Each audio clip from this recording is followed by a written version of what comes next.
Tamil Nadu to Bengal BJP का चुनावी mode on. हाँ, मतलब इसको और सरल कर देता हूं कि चुनावी मोड में बीजेपी आ गई। सोचिए, नए राष्ट्रीय कार्यकारी अध्यक्ष का चुनाव हुए कितने दिन हो रहा है, लेकिन अभी देखिए, अभी से ही काम में लग गए हैं। इसलिए कह रहे हैं कि बीजेपी का चुनावी मोड ऑन। बिहार चुनाव में मिली ऐतिहासिक जीत के बाद बीजेपी ने अगले साल होने वाले चुनावों के लिए अभी से तैयारी शुरू कर दी है। बीजेपी के बड़े बड़े नेता चुनावी राज्यों का दौरा करने लगे हैं।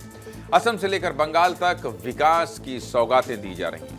19 दिसंबर को संसद का शीतकालीन सत्र खत्म हुआ और 20 दिसंबर से ही बीजेपी का चुनावी मोड ऑन हो गया है।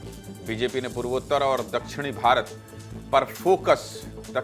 पर फोकस बढ़ाते हुए चुनावी रणनीति के अगले चरण की शुरुआत कर दी है। एक तरफ खुद प्रधानमंत्री मोदी असम और पश्चिम बंगाल के दौरे पर पहुंचे हैं और कई विकास परियोजनाओं का शिलान्यास और उद्घाटन किया। दूसरी तरफ बीजेपी ने नए राष्ट्रीय कार्यकारी अध्यक्ष नितिन नवीन भी तमिलनाडु और पुदुचेरी के दौरे पर बीजेपी के नेताओं से मुलाकात की है, चर्चा की है।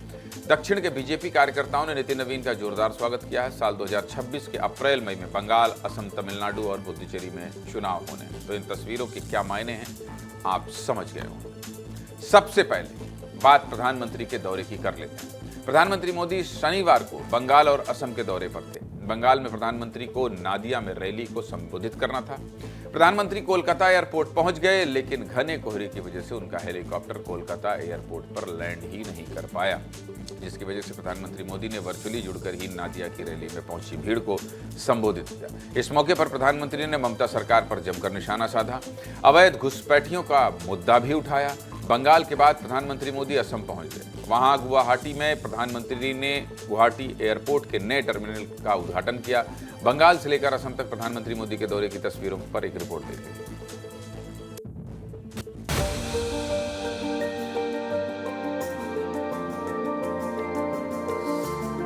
मोदी के लिए असम का विकास ये जरूरत भी है, जिम्मेदारी भी है।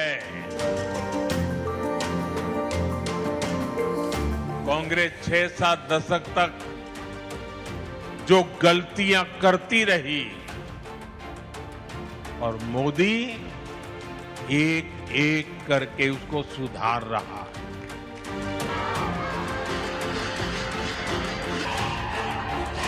कांग्रेस ने एक और पाप किया, उसने यहां की पहचान को मिटाने की साजिश की।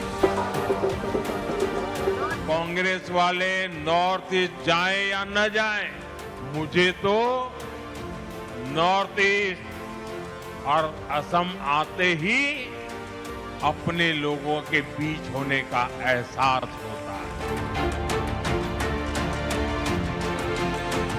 अच्छा होता बंगाल की हर गली में, हर खंबे पर यह लिखा जाता कि गो बैक घुसपैठिए, गो बैक घुसपैठिए।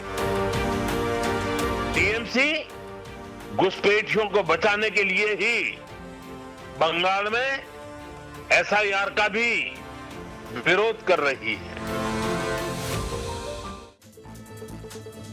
इधर बीजेपी के नए कार्यकारी अध्यक्ष ने भी शनिवार को तमिलनाडु और पुदुचेरी का दौरा किया है। इस दौरे से यह भी साफ हो गया है कि नए राष्ट्रीय कार्यकारी अध्यक्ष भी मिशन 2026 के लक्ष्य को पूरा करने के लिए लग गए हैं। नितिन नवीन का पुदुचेरी और चेन्नई दौरा पार्टी दक्षिण भारत में रणनीति का अहम हिस्सा है। दक्षिण भारत रणनीति का अहम हिस्सा है। बतौर कार्यकारी अध्यक्ष ये उनका पहला दौरा है और ऐसे में संगठनात्मक समीक्षा, कैडर से संवाद और चुनावी तैयारियों का आकलन उनकी प्राथमिकता रही है। चेन्नई और पुदुचेरी पहुंचने पर नितिन नवीन का भव्य स्वागत किया गया। ये रिपोर्ट देखिए।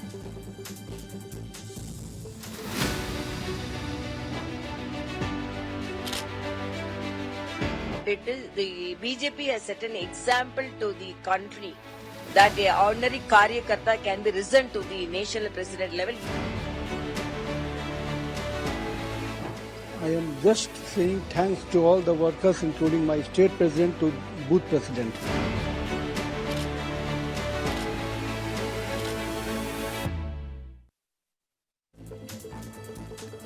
सीधे मुद्दे की बात यह है कि संसद सत्र के खत्म होने के साथ ही बीजेपी ने यह संदेश दे दिया है कि पार्टी अब चुनावों को अलग अलग राज्यों की लड़ाई नहीं बल्कि राष्ट्रीय विस्तार की व्यापक रणनीति के रूप में देख रही है। अमृत, जिस तरह से भारतीय जनता पार्टी का चुनावी मोड ऑन हो गया है, प्रधानमंत्री उधर वेस्ट बंगाल, असम और इधर तमिलनाडु में नितिन नवीन, मतलब ये समझा जा रहा है और साफ साफ संदेश दिया जा रहा है कि भाई साहब ये बदलाव से ठहरिएगा मत, लगे रहिए। बिल्कुल ज्ञानंद जी, प्रधानमंत्री मोदी की प्रायोरिटी में रहा है ईस्ट जोन, खासतौर पे जहां पे बंगाल और असम का उन्होंने दौरा किया। और बंगाल में तो पहले से ही भारतीय जनता पार्टी तैयारी कर रही है। खासतौर पे पिछली बार जो भारतीय जनता पार्टी से चूक हुई थी उससे उसने सीख ली थी। यही वजह है कि प्रधानमंत्री मोदी बहुत पहले ही वहाँ स्टांस ले चुके हैं। एक तरह से वहाँ रणनीति है कि प्रधानमंत्री मोदी का चेहरा आगे रखा जाए, ममता बनाम मोदी की लड़ाई इस तरह से रखी जाए। और साथ ही साथ पिछली बार दीदी ने इस बात पे बाजी मारी थी कि वो माँ मानुष माटी की बात कर रही थी, और वहाँ प्रधानमंत्री मोदी की जो पार्टी है भारतीय जनता पार्टी, इस बात को तोड़ निकाली है कि देखिए गोत्र रूप में देखेंगे तो असली बंगाल की माटी से निकली हुई पार्टी तो हम हैं। इसके लिए वो अपने पुराने नेताओं का जो है उसमें जिक्र कर रही है और उसके साथ ही अपनी पार्टी को जोड़ रही है। उसी तरह से पश्चिम बंगाल के अलावा देखेंगे तो असम में भी प्रधानमंत्री मोदी ने जब इस रैलियों के अलावा एक क्लोज डोर मीटिंग की है, और मीटिंग में तकरीबन 120 भारतीय जनता पार्टी के नेता थे, जिसमें वर्तमान सांसद विधायकों के अलावा पूर्व सांसद और विधायक थे। और उनको प्रधानमंत्री मोदी ने जो जानकारी मिली है, न सिर्फ गाइडलाइंस दी है बल्कि टारगेट भी फिक्स कर दिया है कि किस तरह से चुनाव में आपको सक्रिय रहना है और आम लोगों की जरूरतों को समझते हुए उनके समाधान को लेकर के स्वयं तत्पर रहना है। तो कैडर तो चढ़ा, बाद में पहले नेता भी उनको लगा दिया गया है। और साथ ही साथ साउथ का जिक्र कर दूं, साउथ में अभी हाल ही में केरल में निकाय चुनाव में बीजेपी ने पहली बार जो है एक दमदार प्रदर्शन किया है, जीत की तरफ अग्रसर हुई है। और उसी तरह को देखते हुए तमिलनाडु और पुडुचेरी में जो कि नितिन नवीन, इनके लिए पहला लिटमस टेस्ट यही है 2026 के चुनाव।